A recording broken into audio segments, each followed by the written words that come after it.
Hello বন্ধুরা, কেমন আছো? আশা করি প্রত্যেকে অনেক অনেক ভালো আছো। আজকে যে বিষয়টার উপরে কথা বলতে চলেছি সেটা হচ্ছে line.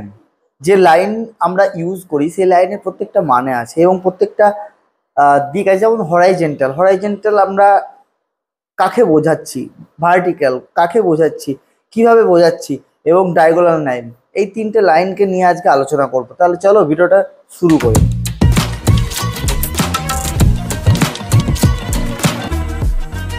Welcome to my channel motivational art and teaching থেকে আমি অনিরুদ্ধ।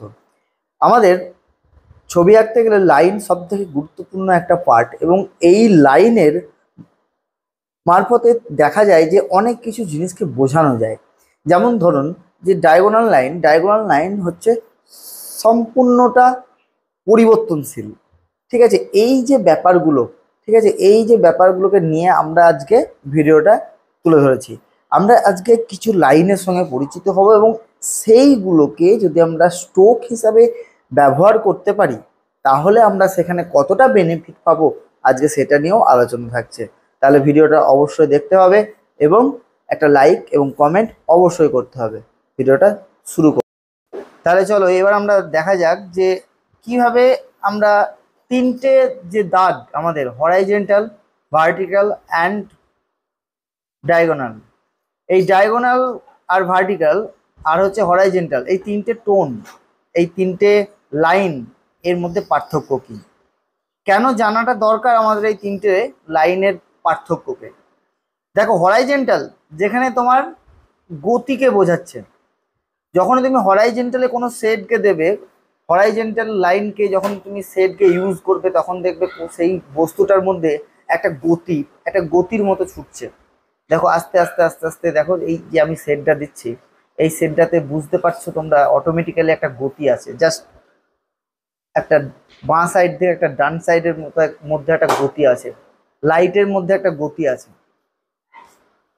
তাই এই গতি জিনিসটাকে বোঝাতে গেলে আমাদের কি বোঝাতে হবে? আমাদেরকে বোঝাতে হবে যে হরাইজেন্টাল লাইনে কিভাবে আমি সেই সেটটাকে কমপ্লিট করব। এখানে পুরোটাই আমি হরাইজেন্টাল লাইন, আমি উদাহরণস্বরূপ তিনটে বস্তুকে একই রেখেছি, কিন্তু তিনটে বস্তুকে তিন রকম লাইন দিয়ে আমি তোমাদেরকে দেখাবো। তিন রকম লাইনেরই কিন্তু মানেটা বিভিন্ন বিভিন্ন। যখন তুমি কোনো জলে সেট দিচ্ছ, যখন তুমি পেন্সিল কোনো জলের শেডের হিসাবে চালাচ্ছ, তখন তুমি যদি হরাইজেন্টাল লাইনকে তুমি যদি ইউজ করো, যেটা এখন তোমরা দেখতে পাচ্ছ এবং শেডটা আমি যেভাবেই দিচ্ছি তোমরা দেখতে পাচ্ছ, তো হরাইজেন্টাল লাইনকে তুমি যদি সেখানে প্রেজেন্ট করতে পারো তাহলে তোমার কাছে সেই জলের যে স্রোত, জলের যে আপ অ্যান্ড ডাউন এবং তার সঙ্গে যে গতি জলের, সেটাকে বোঝানো তোমার কাছে সহজ হয়ে যাবে। কারণ সেখানে তোমাকে বুঝতে হবে জলটা সমান্তরাল এবং জলটার মধ্যে গতি আছে। তাহলে আমরা কি খুঁজে পেলাম যে আমরা হরাইজেন্টাল লাইনকে কখন ইউজ করব। হরাইজেন্টাল লাইনকে আমরা তখনই ইউজ করব যার মধ্যে গতি আছে কিন্তু সমান্তরাল, কিন্তু গতি আছে, এটা আমাদেরকে মাথায় রাখতে হবে। সেখানেই আমরা হরাইজেন্টাল লাইনকে ইউজ করব সেই গতিকে বোঝানোর জন্য। আমরা উদাহরণস্বরূপ নিতে পারি, যখন তোমরা কোনো স্যাটেলাইট থেকে যদি কোনো ছবিকে দেখো, স্যাটেলাইট থেকে আমাদের পৃথিবীকে যদি কোনোদিন দেখো, তার যে ইমেজটাকে তোমরা যদি দেখে থাকো, যখন সেটা পৃথিবীটা যখন ঘুরবে তার মধ্যে যে একটা গতি হয়, সেই গতিটা হরাইজেন্টাল ভাবেই ধরাটা সম্ভব, কখনোই ভার্টিক্যালি ধরাটা সম্ভব নয়। এ কথাটা মাথায় রাখতে হবে। জলের গতি হরাইজেন্টালি ভাবেই তুমি ধরতে পারবে, কখনোই হরাইজেন্টালি জলের গতিকে কখনোই তুমি ক্রস হ্যাচিং বলো দিয়ে ধরতে পারবে না। চলো এবার আমরা চলে এসেছি ভার্টিক্যাল লাইনে। এই ভার্টিক্যাল লাইন কথার অর্থ কি আমাদেরকে জানতে হবে। প্রথমে ভার্টিক্যাল লাইন কথার অর্থ হচ্ছে স্তম্ভকে বোঝায়। এখন তোমাদের কাছে প্রশ্ন আসতেই পারে যে স্তম্ভ, হোয়াট ইজ দ্য স্তম্ভ, এই স্তম্ভটা কি? ভার্টিক্যাল লাইন এমন একটা লাইন যেখানে হার্ডনেসকে বোঝায়, আর সেখানেই হার্ডনেস থেকে জড়িত আসছে স্তম্ভ। এখানে প্রত্যেকটা ডার্ক অ্যান্ড লাইট থেকে আমি কিন্তু প্রত্যেকটা জিনিসই, প্রত্যেকটা লাইনই কিন্তু আমি ভার্টিক্যালি টেনেছি। কখনো আমি কাউন্টারেও যাইনি, কখনো আমি ক্রস হ্যাচিংয়েও যাইনি, সম্পূর্ণটাই লাইট অ্যান্ড শ্যাডোকে আমি ভার্টিক্যালি ধরেছি। কেননা এখানে আমি কোনো জিনিসের হার্ডনেসকে বোঝাচ্ছি, কোনো জিনিসের আবার সফটনেসকেও বোঝানো যায় ভার্টিক্যাল লাইন দিয়ে, কিন্তু সেটার ক্ষেত্রে লাইট অ্যান্ড শ্যাডোর পার্থক্যটা আলাদা হতে হবে। যেহেতু আমি এখানকার লাইট অ্যান্ড শ্যাডোটাকে এক রেখেছি, লাইনটাকে আমি আলাদা করেছি, ওর জন্য এখানেও দেখবে তোমার ক্ষেত্রে যে ভার্টিক্যাল লাইনেও কিছুটা হলো সফট লাগছে। কিন্তু অ্যাকচুয়ালি তোমার যেটা হয়, আমরা যখন কোনো জিনিসকে হার্ড জিনিসকে বোঝাই, ধরো তোমার কাছে অনেক বড় মূর্তি আছে, সেটার ওয়েট আছে, সেটার যে ওয়েট আছে সেই ওয়েটটা তুমি কোন লাইন দিয়ে বোঝাবে, তখনই তোমাদেরকে ভাবতে হবে যে ভার্টিক্যাল লাইনকে ইউজ করে। কারণ ভার্টিক্যাল লাইন ওপর থেকে নিচের দিকে নামে, আর যখনই কোনো লাইনের গতি ওপর থেকে নিচের দিকে হবে, তার মানেই সেখানে স্তম্ভ, সেখানে তার আভিজাত্য এগুলো প্রকাশ পায়, তার শক্তিটা, তার শক্ত, তার শক্তি প্রকাশ পায় যখন সে ওপর থেকে নিচে আসে।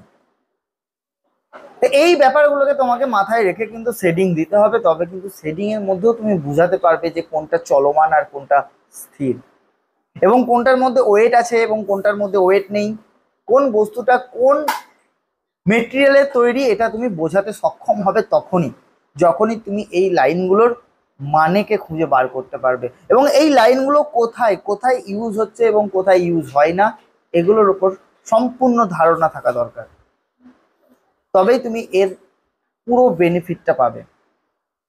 আমি একই জিনিসকে নিয়েছি কিন্তু লাইনকে আমি আলাদা আলাদাভাবে কনভার্ট করেছি। এখানে লাইট অ্যান্ড শ্যাডোকে সেম রেখেছি, জাস্ট লাইনকে আমি আলাদা নিয়েছি। এখানে তোমরা দেখতেই পাচ্ছ যে সম্পূর্ণটা ভার্টিক্যালি ভাবেই কিন্তু ধরা আছে প্রত্যেকটা স্ট্রোক। আমি যে শ্যাডোটা ইউজ করছি সেই শ্যাডোর জায়গাটাও কিন্তু আমি ভার্টিক্যালি, এখানে কিন্তু তোমরা বলতেই পারো যে এখানে তো আমি মেঝে যেহেতু সমান্তরাল, তাহলে এখানে হরাইজেন্টাল হতেই পারে না, যেটা আমি ভার্টিক্যালি ধরেছি তো ভার্টিক্যালি, আমার এখানে স্তম্ভ, আমার এখানে ওয়েটকে বোঝাতে হবে। বোঝা গেল? চলো এবার আমরা ডায়াগোনাল লাইনের দিকে যাই। এই ডায়াগোনাল লাইনটা হচ্ছে আমাদের ড্রয়িং এর আরেকটা অন্যতম পার্ট, অনেকেই হয়তো জানো না এই ডায়াগোনাল লাইন সম্পর্কে। কি এই ডায়াগোনাল লাইন? ডায়াগোনাল লাইন এর মানেই হচ্ছে পরিবর্তন, অলওয়েজ পরিবর্তন। তুমি যখনই এই স্ট্রোকটাকে দেবে, স্ট্রোকটা দেখবে পরিবর্তনের দিকে যায়, মানে ছুটবে, কর্নার ওয়াইজ ছোটে। আর যখনই কোনো জিনিসকে কর্নার ওয়াইজ ছোটাতে হয় তখনই সেটাকে পরিবর্তন দেখায়। আর যদি হরাইজেন্টালও আমি এখানে কিন্তু তোমার গতি দেখাচ্ছি, কিন্তু গতিটা কিভাবে দেখাচ্ছি? গতিটা রাউন্ডে দেখাচ্ছি। তাহলে এখানে কি হচ্ছে? এখানে কিন্তু পরিবর্তন হচ্ছে না, যেহেতু ডায়াগোনাল লাইন আমার কাছে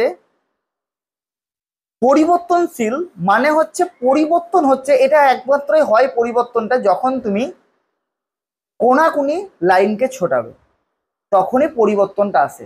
উদাহরণস্বরূপ দেখে নাও, তুমি কখনো বৃষ্টিকে তুমি নিজের একদম স্ট্রেট লেভেলে পড়তে দেখবে না, কিছুটা অংশ ব্যাকা হয়ে মানে ডায়াগোনাল লাইনে পড়বে।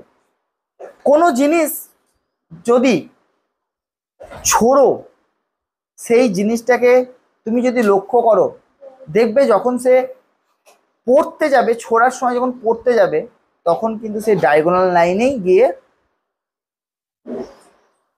মাটিতে পড়বে। তার মানে কি?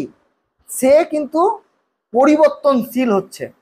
তো এইরকম কিছু সিচুয়েশনকে বোঝানোর সময় তোমাকে ডায়াগোনাল লাইনকে ইউজ করতে হবে, এবং অনেক ক্ষেত্রে আমরা ডায়াগোনাল লাইনকে না জেনেই প্রচুর ছবির মধ্যে ইউজ করে থাকি, এবং সেখানে দেখছি ডায়াগোনাল লাইনকেও ইউজ করছি, সেখানে হরাইজন্টালকেও ইউজ করছি, সেখানে ভার্টিক্যালকেও ইউজ করছি। আমরা বুঝতেই পারছি না যে কোন লাইনটাকে কোন সময়কে ইউজ করব। তার ফলে বিগিনার্সদের কি হয় যে ছবির মধ্যে কোনো জায়গায় ভলিউম বোঝা যায় না, কোনো জায়গায় গতিকে বোঝা যায় না, কোনো জায়গায় পরিবর্তনকে বোঝা যায় না, অ্যাকচুয়ালি কোন মেটেরিয়ালে তৈরি সেটাও বোঝা যায় না। আজ থেকে মনে রাখো এবং এভাবে কাজ করতে থাকো, আশা করি তোমাদের কাজের পরিবর্তন হবে। আর এভাবেই করতে থাকো। তাহলে এটা হচ্ছে আমার ডায়াগোনাল লাইন, এটা হচ্ছে আমার ভার্টিক্যাল লাইন, এটা হচ্ছে আমার হরাইজন্টাল লাইন, তাই তো? এই লাইন তিনটে নিয়ে আজকে তোমরা বিস্তারিত আলোচনা শুনলে এবং দেখলে কিভাবে কি কাজ করা যায়, কোন লাইনকে ফেভার করা যায়, ঠিক আছে? তা এভাবে তোমরা প্রত্যেকটা লাইনকে প্র্যাকটিস করো এবং প্রত্যেকটা লাইনের মাধ্যমেই আলো ছায়াকে ধরার চেষ্টা করো, কারণ প্রত্যেকটা লাইনই তোমাকে আলো ছায়ার সঙ্গে কথা বলবে।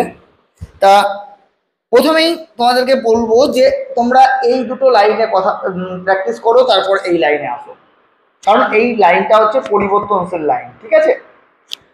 তা এভাবে যদি তোমাদের ভালো লাগে অবশ্যই তোমরা একটা তোমাদের মূল্যবান কমেন্ট আমার কমেন্ট বক্সে একটা করবে, এবং তোমরা যারা দেখছো একটা সাবস্ক্রাইব অবশ্যই করে দিও, কারণ তোমাদের সাবস্ক্রাইব আমার কাছে অনেক মূল্যবান। এরকম ভিডিওগুলোকে বানানোর জন্য অনুপ্রেরণা, মোটিভেশন যোগায় আমাকে। অতএব তোমাদের সাবস্ক্রাইব আমার কাছে অনেক মূল্যবান। চলো আজকের মতো এখানেই, এবং দেখা হচ্ছে আবার অন্য কোনো ভিডিওতে অন্য কোনোভাবে।